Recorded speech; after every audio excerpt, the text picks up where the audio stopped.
একটা মেয়েকে দেখতে গিয়েছি, তো একটা মাস্টার আছে, একটা ডাক্তার আছে, একজন মৌলভী সাহেব আছেন, আর আরেকজন সাধারণ মানুষ আছে। এই চারজন দেখতে গিয়েছি। তো মেয়ের বাবা পার্শ্বে বসে আছে। যখন বউটাকে সাজিয়ে নিয়ে আসা হয়, পার্শ্বে কোনো একটা ভাবি কিংবা কোনো বোন, কোনো দাদি দাঁড়িয়ে যায়। এরকম হয় না? একটু কথা বলুন। দাঁড়িয়ে যায়। তো মেয়ের পার্শ্বে দাঁড়িয়ে আছে, বাবা তার পার্শ্বে, ওই যারা দেখতে গিয়েছে তাদের পার্শ্বে বসে আছে। তখন বলছে, আপনি জিজ্ঞেস করুন। আপনি জিজ্ঞেস করুন, আপনি জিজ্ঞেস করুন। কথা কোনো বোঝার চেষ্টা করবেন। এ বাজে কথা বলবো না আপনাকে, যাতে করে আপনার মগজে ঢুকে। তখন এটা বুঝাবার খাতিরে বলছি। তখন বলছে যে, আচ্ছা তোমার নাম কি? আমার নাম এই। তোমার বাবার নাম এই। তোমার মার নাম এই। তোমার আব্বারা কাকারা কয়জন? এতজন। এই সমস্ত কিছু বলে যাওয়ার পরে তখন মাস্টার মশাই বলছেন যে, আচ্ছা তুমি লেখাপড়া কত দূর করেছ? তখন চট করে মেয়ের বাবা বলছে যে, ওগুলো জিজ্ঞেস করিয়েন না, আমার মেয়েটা গ্র্যাজুয়েট পাস করেছে। কি আপনি জিজ্ঞেস করবেন আমার মেয়েকে?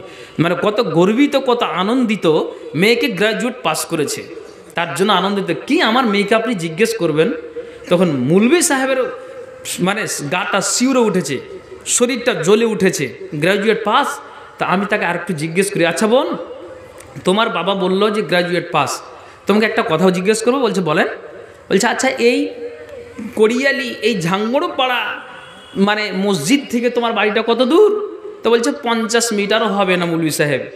তো 50 মিটারও হবে না, আলহামদুলিল্লাহ, ভালো কথা। তো সূরাতুল ফাতিহা এটা বলতে দেখি। তখন ও বলছে যে, কুল হুয়াল্লাহু আহাদ আল্লাহুস সামাদ লাম ইয়ালিদ ওয়া লাম ইউলাদ ওয়া লাম ইয়াকুল লাহু কুফুয়ান আহাদ। এটা সূরাতুল ফাতিহা। আরে যেই সূরা ফাতিহা না পড়লে নমাজ হবে না, এই সূরাটা যদি তার ভিতরে না থাকে, তাহলে গ্রাজুয়েট কি, উচ্চ মাধ্যমিক কি, মাধ্যমিক কি, তাহলে কি তোমার মেয়ের মূল্য আছে? হে, যাদের দুনিয়ার দিকে টান আগ্রহী আছে, দিনের দিকে আগ্রহী নাই, তো তোমার মেয়ের মূল্যটাই কি আছে? যেই সূরা ফাতিহা হয়তো একটা মানুষ জানে যে কুল আল্লাহ আহাদ, এটা যদি বলি যে তুমি কুল আল্লাহ জানো, বলবে যে আমি জানি। আবার কাউকে জিজ্ঞেস করে ইখলাসটা জানো, তখন বলবে যে এটা সূরা মৌলভী সাহেব আমার জানা নেই। তার মানে সূরার নামটা আসলেও জানে না, বলে বুঝতে পারছে না। জি, কতগুলো উত্তর হয়তো জানা আছে, কিন্তু কোশ্চিন বুঝতে না পারার কারণে প্রশ্নের উত্তর দিতে পারে না। হয় কি হয় না? কথা বলুন। তেমনি কিন্তু মৌলভী সাহেব মাথা হাত দিল, আমার মেয়েকে আপনি জিজ্ঞেস করিয়েন না। তো কি জিজ্ঞেস করব? হ্যাঁ, যেটা সই হাদিসের বর্ণনা আছে যে, আরে সূরা ফাতিহা যদি না পড়া যায়, তাহলে যেখানে কোনো নমাজি হবে না, তাহলে তোমার মেয়ে সূরা ফাতিহাটাই বুঝতে পারে না বা জানতে পারে না, তাহলে গ্র্যাজুয়েট পাসের কি মূল্য আছে? এখন আমি আর এখানে প্রশ্ন, একটা মেয়েকে আপনি পড়াতে পড়াতে পড়াতে পড়াতে পড়াতে পড়াতে পড়াতে গ্র্যাজুয়েট পর্যন্ত পৌঁছে দিয়েছেন।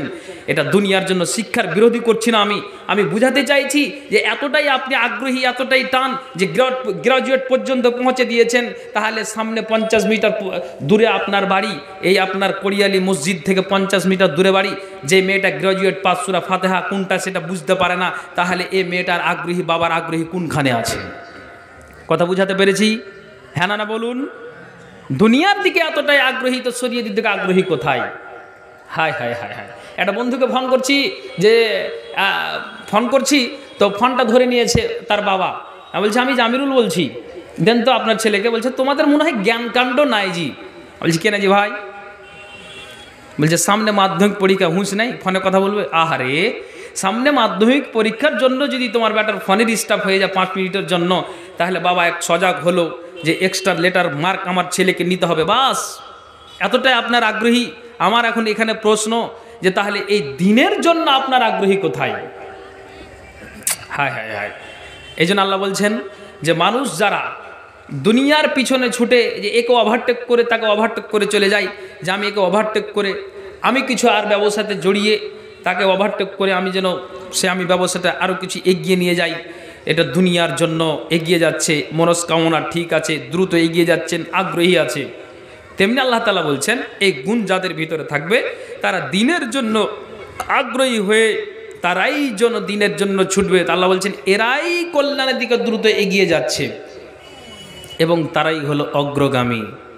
যেমন আপনাকে আমি বলি বুঝাবার খাতিরে, খুব ঠান্ডা মাথা বুঝবেন।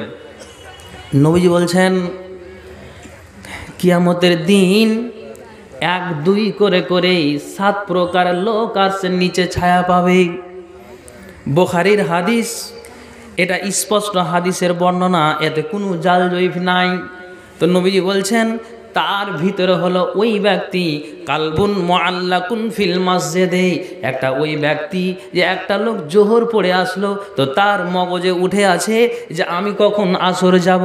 একটা লোকের আবার আসর পড়ে আসলো তো তার মগজে আছে যে কখন মাগরিব যাব। ও লোকটার আবার মগজে আছে আমি আসর মাগরিব আসলাম তো কখন আমি ঈশা যাব।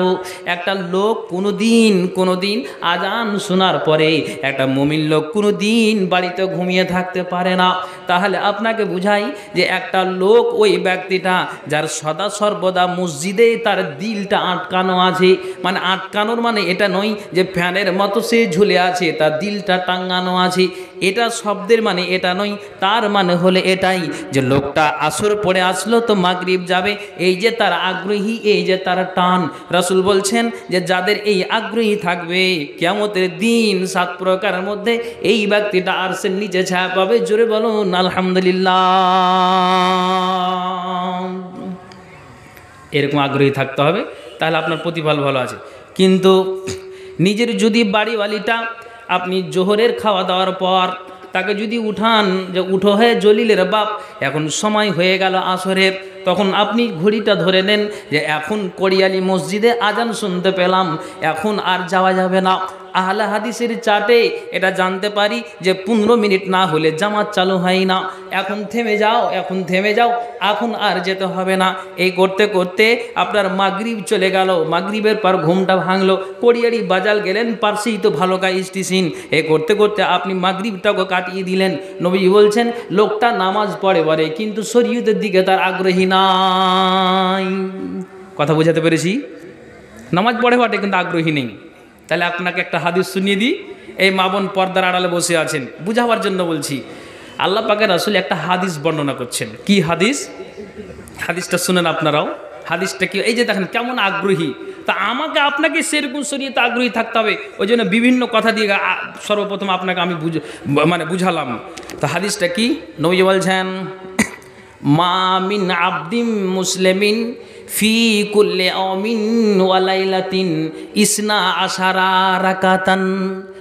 নবীজির হাদিস বলছেন মা মিন আবদিন মুসলিমিন ফি কুল্লি ইয়াউমিন ওয়া লাইলাতিন ইসনা আশারা রাকাতান তাতুআ গায়রা ফারিজাতিন বানাল্লাহু লাহু বাইতান ফিল জান্নাহ আও বুনিয়া লাহু বাইতান ফিল জান্নাহ।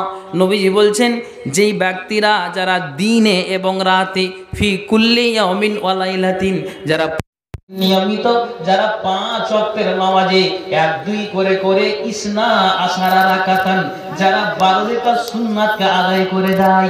রাসূল বলছেন যে যারা প্রতিদিন নিয়মিত যারা 12 রাকাত সুন্নাতকে আদায় করে দেয়, রাসূল বলছেন যে এই 12 রাকাত সুন্নাতের বিনিময়ে আল্লাহ তাআলা সেই ব্যক্তিটাকে জান্নাতে ঘর বানিয়ে দিবেন। একবার জোরে বলুন সুবহানাল্লাহ। এ দেখেন রাসূলের হাদিস। এই কথাটা, এই যে পর্দার মা বোন আছেন, এই কথাটা নবীজির একাধিক বাড়িওয়ালি, তো তার মধ্যে একজনের নাম হচ্ছে উম্মে হাবিবা রাদিয়াল্লাহু তাআলা আনহা। ইনি কিন্তু শুনতে পেলেন, কি শুনতে পেলেন? আল্লাহ রে, এটা আমার স্বামী, আমি আমার স্বামীর মুখ থেকে হাদিসটা শুনতে পেলাম। নবীজি বলছেন আর আমি কানটাকে খাড়া করলাম যে যদি প্রতিদিন নিয়মিত 5 ওয়াক্তের নামাজে 12 রাকাত সুন্নাতকে আদায় করা যায়, তাহলে এই 12 রাকাত সুন্নাতের বিনিময়ে আল্লাহ তাআলা জান্নাতে ঘর বানিয়ে দিবেন। তখন উম্মে হাবিবা বলছেন এটা আমি কানে করে নিলাম। আপনি পড়বেন কখন? জোহরের আগে আপনি 4 রাকাত পড়ে দিন, আপনি পরে 2 রাকাত পড়ে দিন। আসরের আগে পরে সুন্নাতে মুআক্কাদা নাই, তবে একটা হাদিস আছে রাহিমাল্লাহ ইমরান, যে ব্যক্তিরা নিয়মিত আসরের আজানের পর আর জামাতের আগে যারা প্রতিদিন 4 রাকাত সুন্নাতকে পড়ে দিবে, আল্লাহ তাআলা রাসূল বলছেন যে আল্লাহ তাআলা সেই ব্যক্তিটাকে রহম করবেন, দয়া করবেন, রহমতের ছায়াতলে থাকবেন। জোরে বলুন সুবহানাল্লাহ। তাই এটা মুআক্কাদা নয়, আপনাকে মুআক্কাদাটি গুনিয়ে দেই, অথচ জানা আছে। বুঝাবার জন্য আপনাকে বলছি, জোহরের আগে 4, পরে হলো 2, 6 হলো, মাগরিবের পরে 2, তারপরে ইশারের পরে 2, তারপরে ফজরের আগে 2, এই করে করে 12 রাকাত সুন্নাত, 12 রাকাত সুন্নাত নবীজি বলছেন যারা নিয়মিত প্রতিদিন পড়ে দিতে পারবে, আল্লাহ রাসূল বলছেন যে জান্নাতে আল্লাহ তাআলা এই সুন্নাতের বিনিময়ে ঘর বানিয়ে দিবেন, জান্নাতে ঘর বানিয়ে দিবেন। তো উম্মা হাবিবা বলছেন আমি একবার কানটাকে খাড়া করে নবীজির হাদিসটাকে শুনতে পেলাম, আর এই হাদিসটা শোনার পরে তখন আমি জবাব এই দিলাম, কি জবাব দিলাম? মা তারাকতুহুন্না মুনজু সামি'তুহুন্না মির রাসূলিল্লাহি সাল্লাল্লাহু আলাইহি ওয়াসাল্লাম। মাবুদ রে আমার, আমি এটা নবীজির মুখ থেকে শুনতে পেলাম যে 12 রাকাত সুন্নাত যদি নিয়মিত প্রতিদিন পড়ানো যায় তাহলে আল্লাহ তাআলা জান্নাতে ঘর বানিয়ে দিবেন। তো আমি হাদিসটা শোনার পরে প্রতিজ্ঞা করলাম, শপথ করলাম, আমি তো আগে ছিলাম পড়ছিলাম তো বটে, এটা কোনো ভুল ছিল না। তো এই হাদিসটা শোনার পরে ইমানের জোশ এমন বাড়লো, মনের তাগিদ এমন বাড়লো, আগ্রহীটা এমন বাড়লো, সুন্নাতের প্রতি এতটাই আমার টান গেল, এতটাই আমি যেন আগ্রহী হলাম যে একবার শোনার পরে এতটাই আমি টান দিলাম যে আল্লাহকে শপথ করে বললাম যে আল্লাহ তুমি যতদিন বাঁচিয়ে রাখবে আমি কোনো দিন 12 রাকাত সুন্নাতকে ছেড়ে দেব না।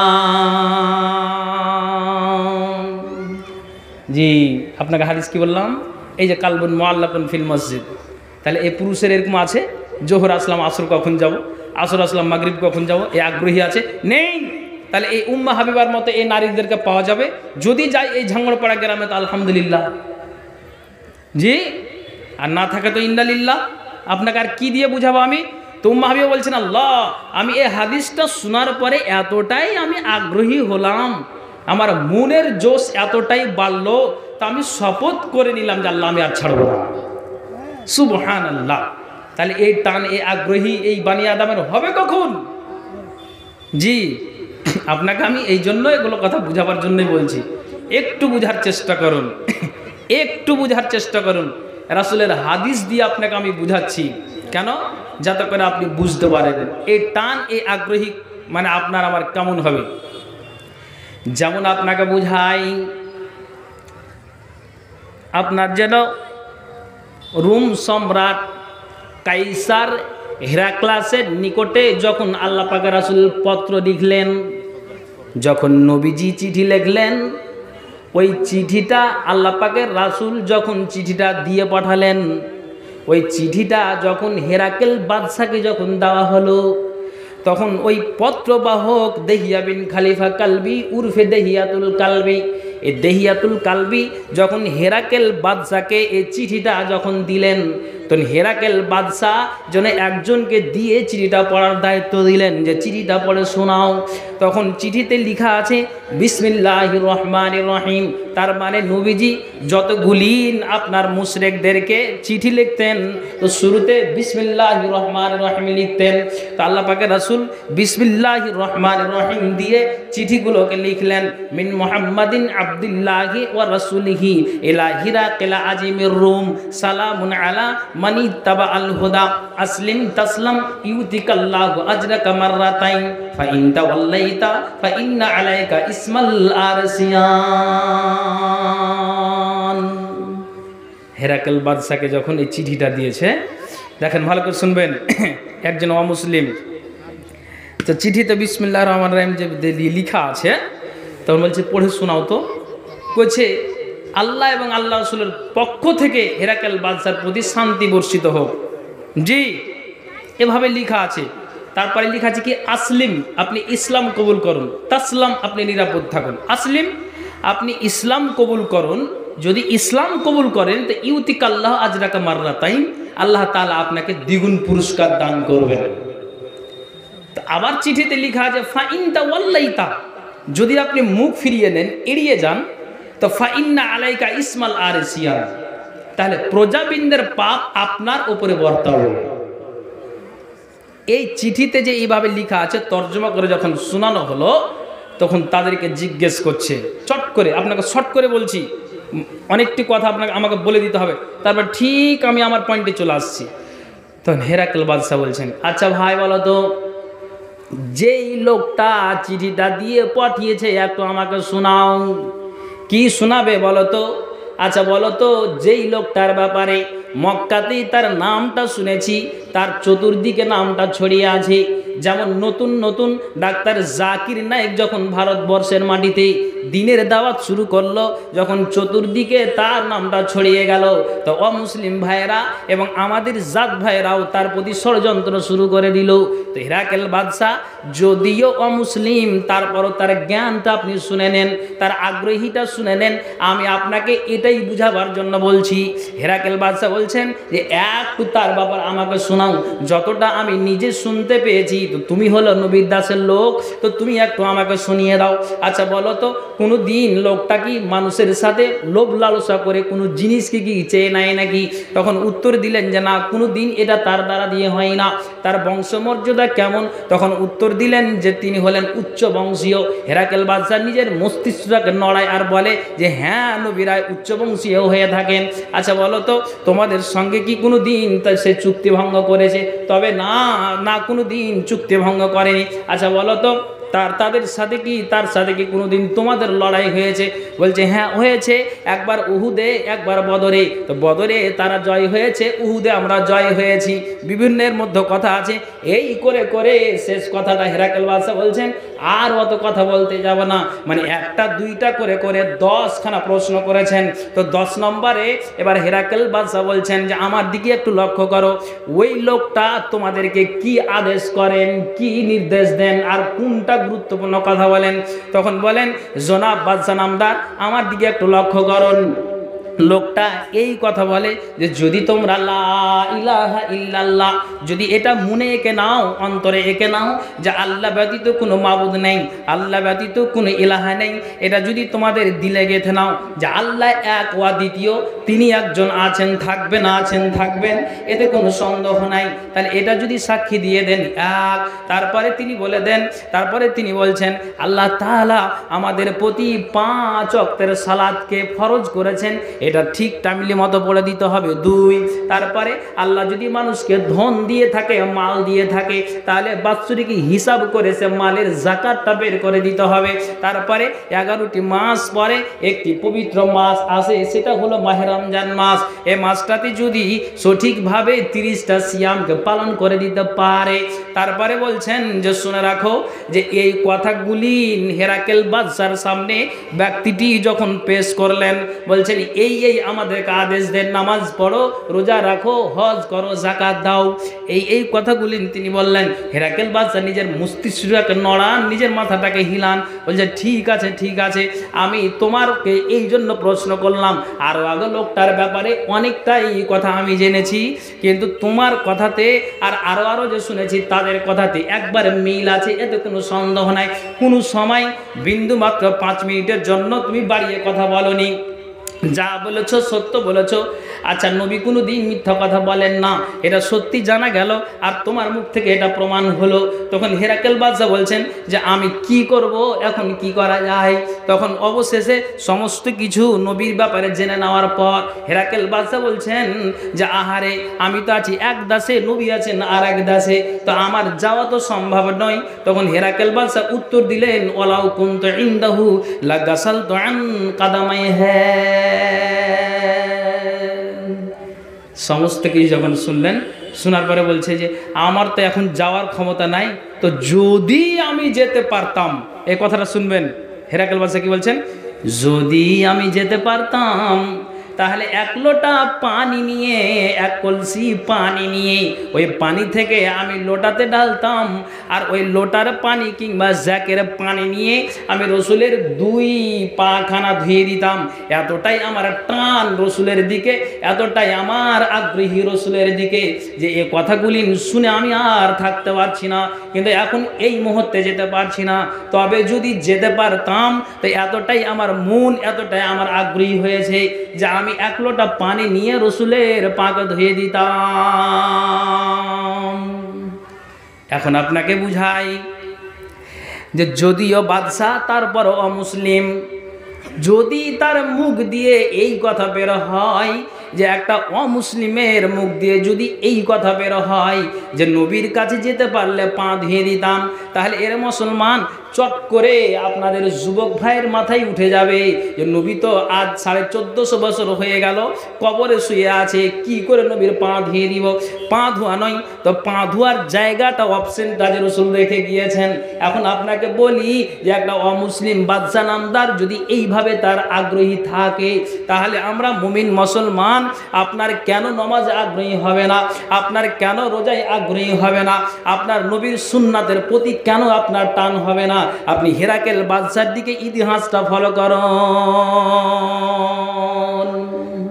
কথা বুঝতে পেরেছেন? একটু হ্যাঁ না করুন। জি,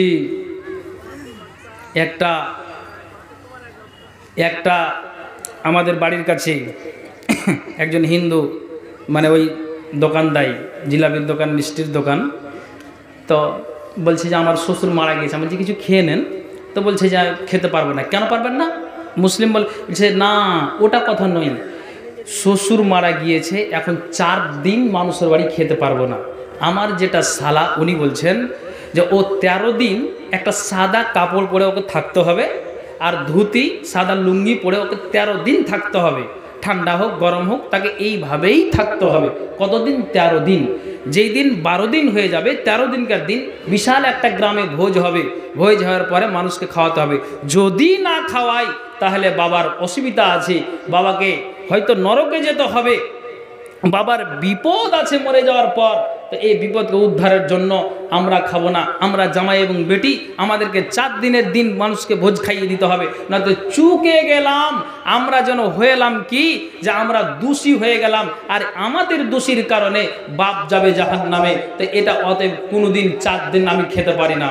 আমি এখন আপনাকে কথা বুঝাতে চাইছি, তার ধর্মটাও ঠিক রেখেছে, এতটাই তার টান আছে যে একটা লোক যেন নরকে না যায়, একটা লোক যেন জাহান্নামে না যায়, তার জন্য তার ধর্মকে সে ঠিক করে চলে যাচ্ছে, তার আগ্রহী এতটাই, তার টান এতটাই। তাহলে এখন আপনাকে আমি বলি যে এই মসজিদের জন্য জালসা, তাহলে আপনার কাছে যদি বলি মা চলে গেছে, বাপ চলে গেছে, তুমি তোমার ধর্মটাকে ঠিক রাখো, দাও তো দেখি 1000, দাও তো দেখি 500। যদি আপনার মনের আগ্রহী থাকে, ইমানের জোশ থাকে, তাহলে এটা অটোমেটিকলি বলতে হবে না একবারে দ্বিতীয়বার। তাহলে আপনার আমার এই আগ্রহীটা কোনখানে আছে? কথা বুঝতে পেরেছেন? একটু হ্যাঁ না বলবেন ভাইজান। এই জন্য আমি আপনাকে বুঝাবার জন্য বলছি। কেন? খুব মাথায় ঠান্ডা মাথায় বুঝবেন। কি কথা বোঝাবার জন্য আপনাকে বলছি, যখন আবু যার গেফারি শুনতে পেলেন যে মক্কায় একটা লোকের আবির্ভাব ঘটেছে, তো সর্বপ্রথম তার ভাইকে পাঠালো যে যাও দিয়ে খবরটা নিয়ে এসো যে নবী এইরকম একটা লোকের আবির্ভাব ঘটেছে, তো তুমি যাও। তো মক্কায় গিয়ে তার ভাই কোনো একটা জায়গাতে আশ্রয় নিয়েছে, ওই জায়গাতে আল্লাহ পাকের রাসূল দ্বীনের তালকিন দিচ্ছে। কি দিচ্ছে? দুনিয়ার মানুষ, যদি তোমরা এখানে দেবদেবীর পূজা হয়, এখানে লাত উজ্জা মানার হুবালের পূজা হয়, এগুলো যদি ছেড়ে দাও তাহলে মাথায় কান খুলে শোনো, মগজে উঠিয়ে নাও, এগুলোতে কোনোদিন উপকার করতে পারবে না। তবে লা ইলাহা ইল্লাল্লাহকে মেনে দাও, আর যেটা নামাজ আমাদের প্রতি ফরজ করেছেন সেটাকে টাইম মতো পড়ে দাও, দিনের প্রতি আগ্রহী হও। 4টা-5টা কথা শুনে আবু যার গেফারির ভাই আবার ওই জায়গাতে দাঁড়িয়ে না থাকতে পেরে ছুটলেন আবার সে তার ভাইয়ের কাছে। এখন আপনাকে বুঝাই যে তার ভাইয়ের কাছে যখন গেল তখন বলছে, বলো তো কি শুনে আসলে? বলছে, শুনে এসেছি এটাই যে দিনের কথা বলে, আল্লাহকে মানার কথা বলে, নামাজের কথা বলে, রোজার কথা বলে, জাকাতের কথা বলে, হজের কথা বলে। এই যে আপনার আগ্রহী, এই যে আপনার টান, আমি আপনাকে এটাই বুঝাবার জন্য বলছি। আবু যার গেফারি বলছে, তোমার কথাতে মনটা আমার সন্তুষ্ট হলো না। তখন কি করলো আবু যার গেফারি? একটা থালা নিয়ে শুকনো খাবারগুলোকে নিয়ে, আপনার ছাতু নিয়ে, আপনার বিভিন্ন খাবারগুলোকে নিয়ে ছুটলেন নবীর দরবারে যে আমি যাই, যে আল্লাহ রসুলের সাথে সাক্ষাৎ করে আসি। আমার ভাইয়ের কথাটা শুনে মনটা আমার বসলো না রে, তৃপ্তি আমি পেলাম না রে। নবীর কাছে যদি যেতে পারি তাহলে সরাসরি অনেকগুলি কথা তার কাছ থেকে পেয়ে যাব। তখন আপনার যেন আবু যার গেফারি ছুটলেন। ছুটার পরেই এবার মক্কাতে গিয়ে একটা মসজিদে তিনি আশ্রয় নিলেন। হযরত আলী বাড়ি থেকে দেখছেন একটা অচেনা মানুষ মসজিদে শুয়ে আছে, এখনো কি লোকটা তার গন্তব্যস্থল খুঁজে পায়নি। তখন অবশেষে আবার হযরত আলী একদিনের পর জিজ্ঞেস করলেন যে আমি তাকে দেখতে যাই। বলছে কি ব্যাপার ভাই, তুমি কোনখানে এসেছো? একটুখানি তোমাকে আমি বলে দিই কোন জায়গাতে তুমি এসেছো। একটুখানি এসেছি, তুমি কোন জায়গাতে এসেছো? বলছে আমি আমার কথাটা যদি তুমি গোপন রাখতে পারো তাহলে আমি আমার মনের কথাটা বলে দিতে পারি, আর যদি এটা প্রকাশ করে দাও তাহলে আমি একটা বিদেশি মানুষ, আমার একটা বিপদ চলে আসবে, আমি এই বিপদটাকে রক্ষা করতে পারবো না। যদি এটাকে ধামাচাপা দিতে পারো তাহলে আমি আমার মনের কথাটা খুলে বলে দিব। জি কিছু বলছেন? থামেন, আমি যাচ্ছি ওইদিকে। কতক্ষণ সময় আছে বলেন? এখন আছে তো? হ্যাঁ এখন আছে তো? আপনি আশ্চর্য হেন না, ইনশাল্লাহ আমি ঠিক যাচ্ছি সেই দিকে, একবার আমি চলে আসছি ইনশাল্লাহ। তো এবার আপনাকে বলছি, তুমি কোনখানে এসেছো বলো তো? তখন বলছে আমি নবী মুহাম্মদ সাল্লাল্লাহু আলাইহি সাল্লামের সাথে সাক্ষাতের জন্য এসেছি। এতটাই আমি তিনার আড়ালে আড়ালে কথা শুনেছি, এখনও সচক্ষে দেখিনি, তো আমার এতটাই টান, এতটাই আগ্রহী যে আমি লোকটাকে আর সাক্ষাৎ না করে থাকতে পারছি না। বলছি ওরে সুবহানাল্লাহ, তুমি খুব ঠিক সঠিক রাস্তা তুমি একবারে ধরে নিয়েছো। তো শোনো তোমাকে একটা কথা বলি। বলছি কি কথা?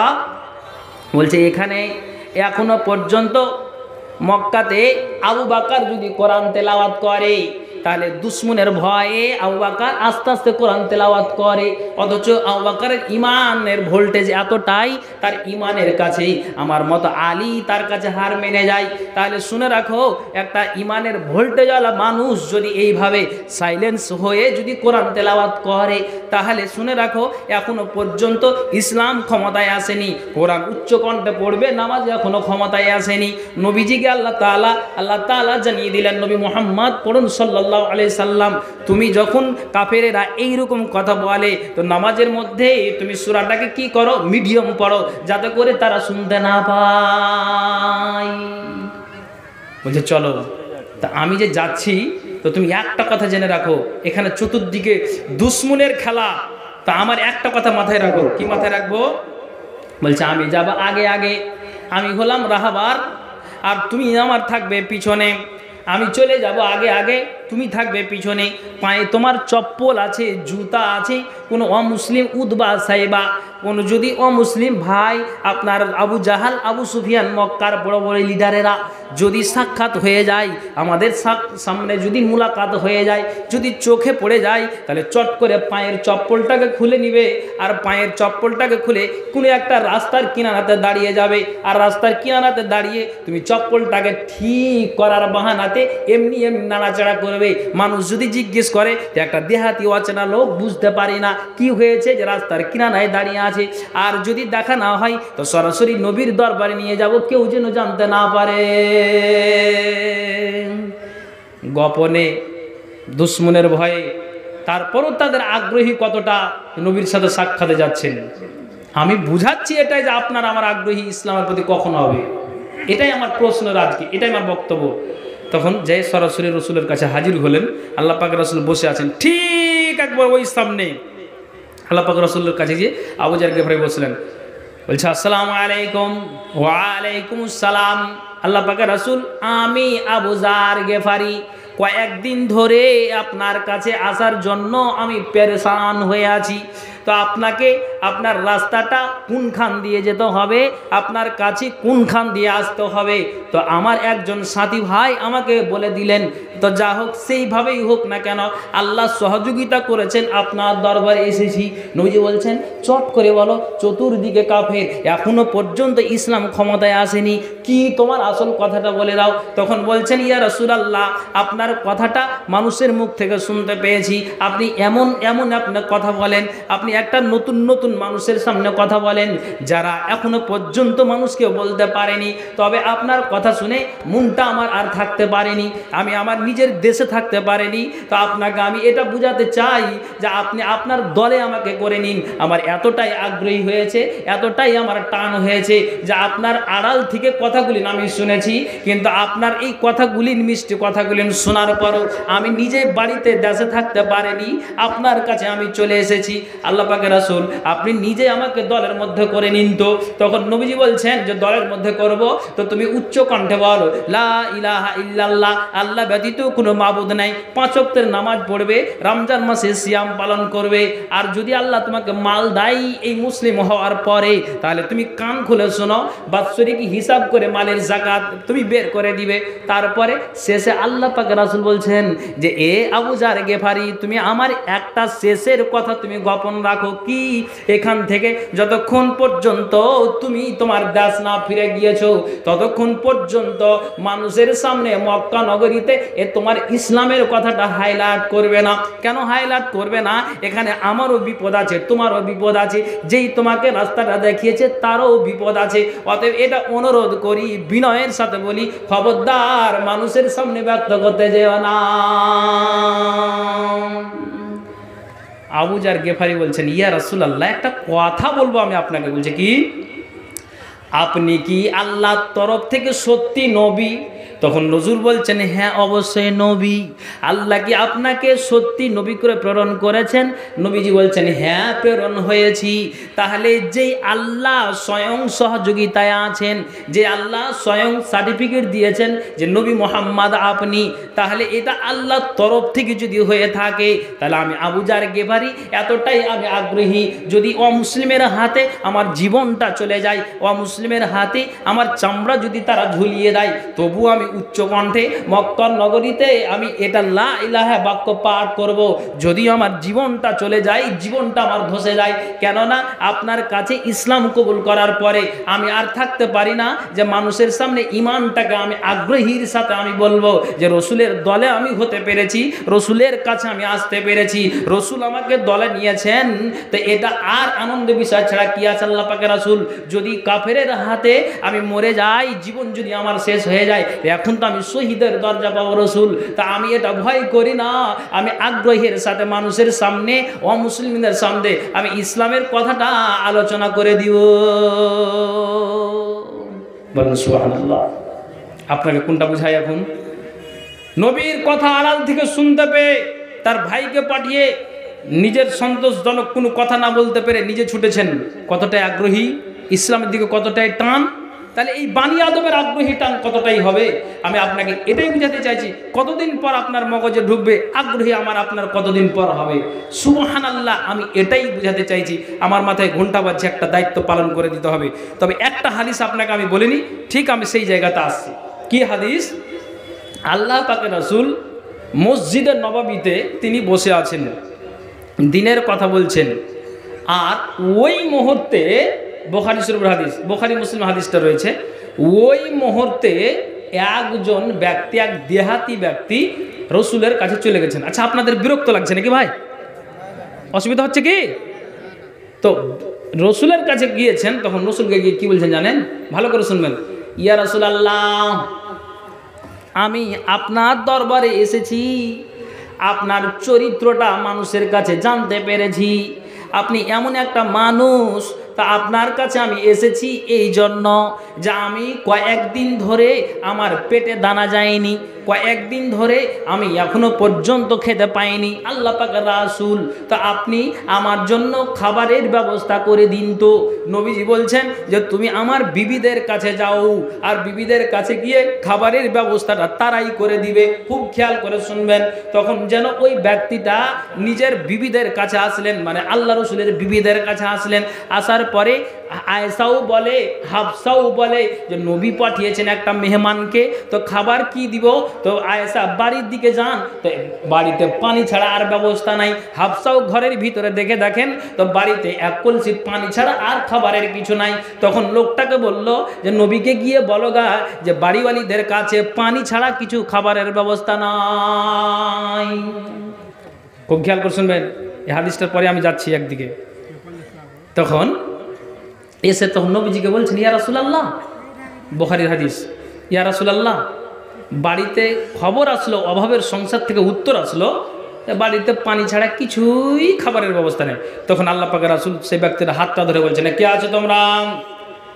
ফাকালা রাসূলুল্লাহি সাল্লাল্লাহু আলাইহি ওয়াসাল্লাম মাই ইউযিফু হাযা, রাসূল বলছেন কে তোমরা আছো যে এটা আল্লাহ রসুলের মেহমান, মেহমানের তোমার সব সম্মান করে দিবে।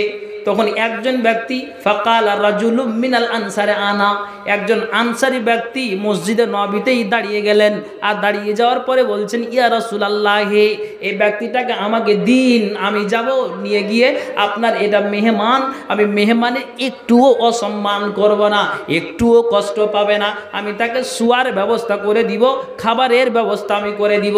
আনসারি ব্যক্তি বলছেন যে আপনি আমাকে দিয়ে দিন, যেইভাবে হোক না কেন রসুলের মেহমানকে পেয়েছি, আমি কোনো দিন অপমান করব না, কসমিন কালে 5 মিনিটের জন্য আমি অপমান করব না। তখন যেন আল্লাহ পাকের রাসূল সেই ব্যক্তিটার সাথে পাঠিয়ে দিলেন। তো রসুলের হাদিস বলছেন ফান্তালাক ইলা ইমরাতিহি, ওই আনসারি ব্যক্তি নিজের বিবির কাছে নিয়ে ছুটলেন। মা বোনেরা একটু কান খুলে শুনবেন। আর বিবির কাছে নিয়ে যাওয়ার পরে বিবিকে বলছেন এটা আল্লাহ রসুলের মেহমান, মেহমানের সম্মান করে দাও, খাবারের ব্যবস্থা করে দাও। বিবি মাথায় হাত দেয়, কপালে হাত দেয়, মুখে হাত দেয়, কোন কথা বলো আমার স্বামী যান, কেননা আপনি যে একটা মেহমানকে নিয়ে এসেছেন, আর অথচ এটা জানো তো না মেহমান নয়, এটা আল্লাহ রসুলের মেহমান, আর এটা রসুলের মেহমানকে নিয়ে এসেছো, তা আপনি আমার স্বামী। বলতে বড় লজ্জা লাগে। কি লজ্জা লাগে যে বাড়িতে মাত্র 2টো রুটির সামান আটা আছে, এর বেশি খাবারের ব্যবস্থা নাই, বাড়িতে চালের ব্যবস্থা নাই, ডালের ব্যবস্থা নাই, মাত্র 2টো রুটির সামান খাবারের ব্যবস্থা আছে। এইদিকে 2টা বাচ্চা মায়ের গলা ধরে কান্না করে, মা তুমি তাড়াতাড়ি করে রুটি তৈরি করো, আমাদের মুখে দিতে হবে, খেতে হবে, এখনো পর্যন্ত ক্ষুধা নিবারণ হয়নি, আপনি যেইভাবে হোক না কেন মা তুমি খাবারের ব্যবস্থা করে দাও। তখন বিবি বলছেন যে স্বামী যান, আমি রসুলের মেহমানের সম্মান করব না, তোমার 2টো বাচ্চার কান্না থামাবো না, নিজেও কিছু মুখে দিব না, আপনাকে কিছু খাওয়াবো। আর এইদিকে রসুলের মেহমানকে তুমি নিয়ে এসেছো। আমি আপনাকে বোঝাতে চাইছি ইসলামের প্রতি কতটা টান, কতটা আগ্রহী। তার সংসারে অভাব আছে কিসের না তো খাদ্যের, কিন্তু মনের অভাবটা নাই। এখন আপনাকে এটাই বুঝাবার জন্য বলছি। তখন ওই আনসারি ব্যক্তি বলছেন ও আমার বিবি জান শুনে রাখো, বাচ্চা দুটোকে আল্লাহ তাআলা মায়ের কোলকে এমন করে দিয়েছেন, যদি ওই মা বাচ্চা দুটোকে কোলে নেন আর নিজের স্তনে লাগিয়ে দেয় কিংবা বুকে জড়িয়ে ধরে, আল্লাহ তাআলা মায়ের বুকে আল্লাহ তাআলা এমন জাদু দিয়েছেন, মধু দিয়েছেন যে বাচ্চা হাজার কান্না করতে গেলেও বাচ্চার কান্না বন্ধ হয়ে যায়। তো কি করব? তো তোমার বাচ্চা দুটোকে কোলে উঠাও, কোলে উঠিয়ে হাত নাড়ো, পা নাড়ো, মাথা নাড়ো। আপনাকে হাদিস বলছে এগুলো কোনো আপনার দুনিয়ার ঘটনা নয়। তখন বলছে কি করব? বাচ্চা দুটোকে একবারে সুন্দরভাবে মাথাকে আপনার তেল দিয়ে আর কিছু দিয়ে হাত পাকে নেড়ে চেড়ে তুমি সুন্দরভাবে ঘুমিয়ে দাও। কিভাবে ঘুমাবো? ওয়ানাহারেই ঘুমিয়ে যাক, কিন্তু বাচ্চা দুটো খাবার জন্য কান্নাকাটি করছে। আহা, শরীয়তের প্রতি কত টান, কত আগ্রহী, জি কতটা টান, কতটা আগ্রহী। স্বামীর কথা মতো বাচ্চা দুটোর মাথা নাড়ে, বাচ্চা দুটোর পা নাড়ে, বাচ্চা দুটোর হাত নাড়ে, বাচ্চা দুটোর শরীরটাকে নেড়ে দেয়, মাথায় সরিষার তেল দিয়ে দিল। ছেলেরা ঘুমিয়ে যাও। মাকে বলে মা তো আগে খাবার রেডি করো, মুখে 2টা দানা দিয়ে দিই, একটু যদি খেয়ে নেই, পানি যদি একটু খেয়ে নেই তো পেটটা ভরে যাবে, মনটা শান্তি হয়ে যাবে। মা বলে বাচ্চা ঘুমিয়ে যাও, এখনো পর্যন্ত তৈরি হয়নি। কিসের কারণে? এটা ইমানের প্রতি তাদের আগ্রহী কত, ইমানের জোশটা তাদের কত, যে এতটাই আগ্রহী, এতটাই টান যে 2টা বাচ্চা খাবারের জন্য যদি এরকম তারায় করে। অথচ স্বামীর কথা মতো নিজের বিবি কি করলেন? বাচ্চা দুটোকেই অনাহারেই ঘুমিয়ে দিলেন। একবার জোরে বলুন সুবহানাল্লাহ। বলছে এবার খাবার তৈরি করো। খাবার তৈরি করে দেওয়ার পর রুটি তৈরি হলো। এবার যখন রুটি তৈরি করে মেহমানকে যে দিচ্ছে, বুখারীর হাদিস, মেহমানকে দিচ্ছে, তখন এবার আচ্ছা মনে করেন আজকে আমি এই ঝাঙ্গড়পাড়াতে এসেছি, তো ঝাঙ্গড়পাড়ায় যে এসেছি তো আমাকে খেতে দিয়েছেন আপনি, তখন আমিও বলছি আমার পাশে যারা বসে আছেন একটু ভাই নেন খান। আচ্ছা এরকম বলবে কি বলবে না বলেন? সবাই বলবে। আপনি আমার বাড়ি গেলে বলবেন ভাই আমি একাই খাবো কি, আপনিও খান। আচ্ছা এরকম বলে কি বলে না? কথা বলেন না যে ভাই? ঝাঙ্গড়পাড়ার লোকের সাহস ভালো, যে গাঞ্জি খুলে টেন আড়িয়ে দিচ্ছে আর কথা বলছে না মানে, হ্যাঁ আশ্চর্য কথা। এইদিকে সাহস ভালো আছে। আজকে কুমারগঞ্জ স্টেশনে আছে, একটা ভাতিজা হলে বলছে কাকু কুণ্ঠা জালসা আছে, তা আমি বলছি যে ওই ইয়াতে ঝাঙ্গড়পাড়াতে, ওই ঝাঙ্গড়পাড়াবের কুণ্ঠাছি, তো আরেকজনা বলছে আবে যে গাঞ্জি খুলে টেন আটকল ছিল ওখানে। বুঝতে পেরেছেন? আজকের ঘটনা বলছে আপনাকে। হ্যাঁ, তো দেখেন ঝাঙড় পাড়া চিনতে পারতো কি পারতো না, গাঞ্জি খুলে গোটা দেশ ভাইরাল হয়ে গেছে। জি, কিন্তু দুঃখ লাগে, আফসোস লাগে যে মুসলমানের বাচ্চা, তার জন্য এরকম গিফট। হায় হায় হায় হায়, এটা মুসলমানের বাচ্চার জন্য। হ্যাঁ, আচ্ছা, তো মা বোন পিছনে দাঁড়িয়ে আছেন, সামনে জায়গা আছে, সামনের মা বোনকে বলছি যে আপনারা একটু এগিয়ে যান, আর না হলে একটু সাইড দিয়ে দেন, ওনাদেরকে আসার একটু সুযোগ করে দেন। কোনো ভলেন্টিয়ার রাখেননি ভাই? তো ভলেন্টিয়াররা যারা আছেন একটু দেখেন গো, দেখেন একটু ব্যবস্থা করে দিন, সবাইকে বাসার সুযোগ করে দিন। আরে প্রতি রাত্রে এইভাবে আলোচনা হয় না, বুঝতে পেরেছেন তো? আচ্ছা, এবার আপনাকে বলি, চলেন আগে বাড়ি, বাচ্চাদের ঘুমিয়ে দাও। আচ্ছা, আপনার বাড়ি গেলে আপনি যেমন আমাকে বলবেন, আমার বাড়ি গেলে আমি বলবো। তখন এবার বলছে যে ঘুমিয়ে দাও। তখন মেহমান বারবার বলছেন যে মেজবান খান, আমার সাথে একটু খান, খান একটু আমার সাথে খান। তখন মেজবান মনে মনে ভাবলো, আল্লাহ রে, মাত্র দুটো রুটির আটা আছে, আর দুটো রুটিরই আটা তৈরি করে মেহমানকে দেওয়া হলো। যদি এই মেহমানের সাথে যদি আমি একটা রুটি খেয়ে নিই, জানি না আল্লাহ তার খিদা নিবারণ হবে কি হবে না, এটা বুঝতে পারা যাবে না, এটা জানতে পারা যাবে না। তখন বিবির সাথে কত চালাকি করলেন, বুখারীর হাদিস। তখন বিবি বললেন, স্বামী বললেন, বিবি তুমি আমার একটা কথা শুনে রাখো। চোখের ইশারা মেরে দিয়ে বলছে, সামনে যে হ্যাচাকটা জ্বলছে, সামনে যে লণ্ঠনটা জ্বলছে, প্রদীপটা জ্বলছে, মোমবাতি যে জ্বলছে, এই মোমবাতিকে তুমি নিভিয়ে দাও, চারাকটাকে নিভিয়ে দাও, অন্ধকার হয়ে যাবে। আর আমি কি করব, ওই মেহমানদের সম্মানটাকে রক্ষা করার জন্য, তার মনটাকে শান্তি দেওয়ার জন্য এতবার করে বলে, কিন্তু বুঝতে দেব না যে বাড়িতে আর খাবারের জোগাড় নাই। তার কারণে ও চারাকটাকে নিভিয়ে দিয়ে সুন্দর করে মেজবান মেহমানের থালাতে এমনি হাত নিয়ে যাই আর এমনি মুখে দিয়ে দেয়। বলেন সুবহানাল্লাহ। কিন্তু একটুও খাই না। তো মেহমান বুঝছে, এমনি খাবারের মতো করে আওয়াজ করে যাচ্ছে, দাঁতে আওয়াজ করে যাচ্ছে। তখন বলছে যে মেহমান বুঝতে পারবে অবশ্যই, তাহলে আমার সাথে খাচ্ছে। আহারে, তখন এই করতে করতে করতে করতে করতে করতে মেহমান দুটো রুটিই খেয়ে নিলেন। একবার বলেন আলহামদুলিল্লাহ, আল্লাহর প্রশংসা করেন। কিন্তু মেজবান একটু মুখে দেয়নি, অন্ধকারে এমনি হাতটা নিয়ে যাচ্ছে আর মুখে দিচ্ছে, এমনি হাতটা নিয়ে যাচ্ছে আর মুখে দিচ্ছে। মেহমান বুঝলো যে মনে হয় আমার সাথে খেলো। এভাবে খেয়ে দেওয়ার পরে রসুলের হাদিস কি বলছেন, তাকে শুয়ানোর ব্যবস্থা করে দেওয়া হলো। সকাল হলো, হাদিসে কি বলা হচ্ছে, ফালাম্মা আসবাহা গাদা ইলান নবী সাল্লাল্লাহু আলাইহি ওয়াসাল্লাম, অতি ভোরে ফজরের নামাজ পড়ে নেওয়ার পর নিজের আপনার আনসারি ব্যক্তি আর রসুলের মেহমান, এরা দুইজন রসুলের দরবারে হাজির হলেন।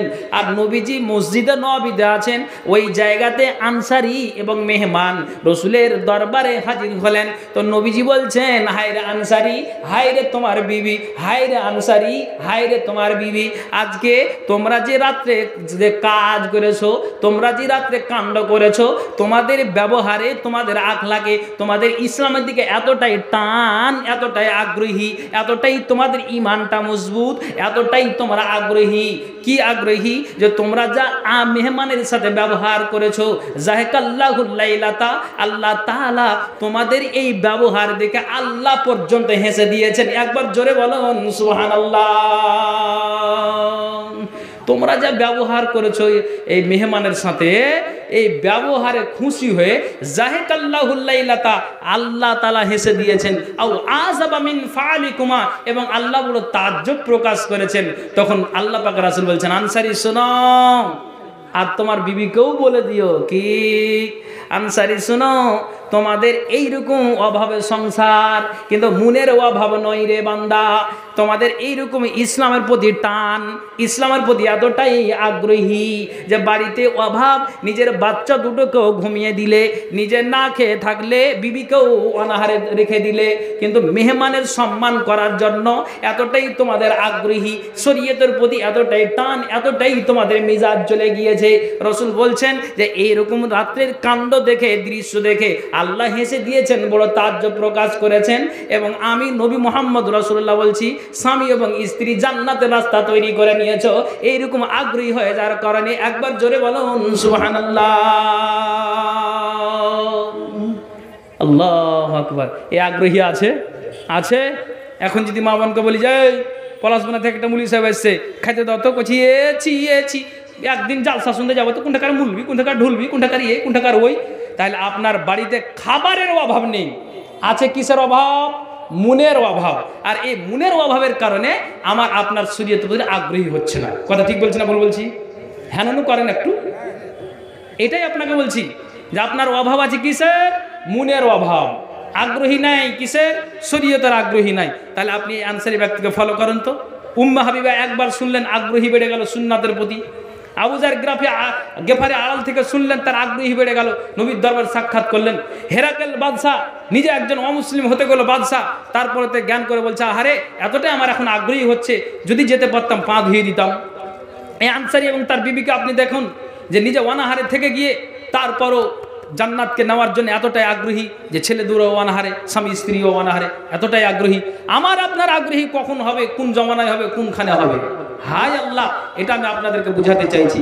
কাজেই ভাই, মনের অভাবকে দূর করে মসজিদ মাসার প্রতি আগ্রহী হয়ে, নামাজের প্রতি আগ্রহী হয়ে আপনাকে ধাবিত হয়ে আসতে হবে। মনের টান, মনের জোশ আপনাকে লাগিয়ে দিতে হবে। বন্ধু আমার, এ আনসারী ব্যক্তির মতো আমি আপনাদের কাছ থেকে আমি কোনো আল্লাহর বান্দাকে পেতে চাইছি, কোন আল্লাহর বান্দিকে পেতে চাইছি যে এই আনসারী মতো কোন আল্লাহওয়ালা আছেন, উম্মে হাবিবার মতো কোন আল্লাহওয়ালি আল্লাহর বান্দিয়ে আপনার পর্দার আড়ালে ডান দিকে বসে আছেন। এখানেই প্রমাণ হয়ে যাবে কেন আমাদের আছে মনের অভাব, বাড়িতে সংসারে খাবারের অভাব নেই। আল্লাহ তাআলা আমাদেরকে সত্যি খুব সুখে শান্তিতে রেখেছেন।